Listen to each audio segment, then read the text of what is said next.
Martins. I've been with the Call of Duty franchise since it began, since it was a twinkle in the eye of the developer. All right, it was with Call of Duty 1, and then all the next series that went on. What I do for them is they're very good. They're very passionate on researching for the topic. They go to the books. They've got the movies. They use that. But they haven't actually been on the ground with a weapon system.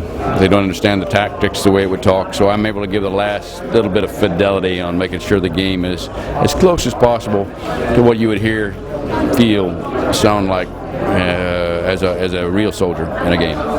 Have you ever struggled giving them advice on military tactics whilst trying to balance out the fact that you can't give too much away about the way military units operate? No, most of what I give is open source. Now, there's sometimes in the modern warfare thing, you can't talk about some of the electronic warfare stuff we're doing now. And yeah, I just back off from it and say this is something you probably should not know about.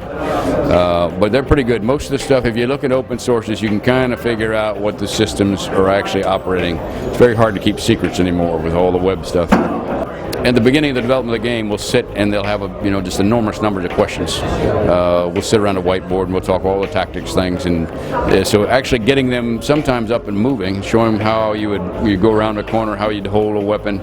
I'll do a little bit of that. Most of it's me showing them rather than them actually doing that. If I had my way, I'd take them all to the field and I'd torture them for about 3 or 4 weeks, make them lay in the mud. Not because they'd make a better game, because it would amuse me. But they hadn't had the time for that. They've always trying to get right to the game, make that kind of thing. So I do take them to the beach occasionally, make them run, make them do fireman's carries. How does that help make a better game? It amuses me. And therefore, when I'm amused, I think they make better games. Okay, now, you said that you've been with the franchise since the beginning. What are your thoughts on the way the franchise has evolved, starting at World War II, going into the future, now going back into a fictional conflict in the 80s/90s? Yeah, I was a real fan of the World War II games. I think they honored a generation of Americans and Australians and Brits that fought a hell of a fight and are dying now at a rate of about 1,500 veterans a day. So, it gave me an opportunity to interview all these guys and use those interviews to help the guys shape the games. When they went to Modern Warfare, I was a little disappointed because, again, don't have to interview the veterans. But then again, they spent so much time on that game. I think it honored the guys that are serving right now. Honored the Aussies that were in Iraq with us for a while. It honored all the folks that are out there that are willing to put their lives on the line for their country's policies. So now they've gone back and covered an era that hadn't been covered before. The Vietnam era, the Cold War era, special operations missions, and I think that does a similar thing. We're going to lose those Vietnam veterans soon. This is going to awaken a lot of kids, a lot of young men into, what did those guys do? What was Vietnam all about? So maybe they'll open a history book or something. So as a former soldier, what are your thoughts on using war as an entertainment form?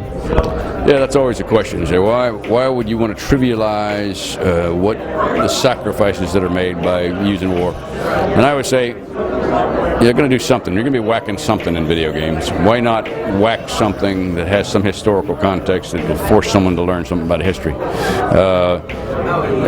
I was just over in Iraq, and the soldiers over there love Modern Warfare. They love it. They come back from patrol and they play Modern Warfare. So here's a guy that has just lost a buddy on a patrol through an IED, but he's yet willing to play a game. He would be the guy to tell you that that's trivialized some experience he's gone through. He won't do that. He thinks the game is one hellacious entertainment product. He also told me it's a great training product. I've had him link the Xboxes together, and the sergeant will actually train his teams with the Modern Warfare game. So I would say the guys in there that got cast the best vote about whether this dishonors the troops in the field have cast their vote, and they think it's good stuff.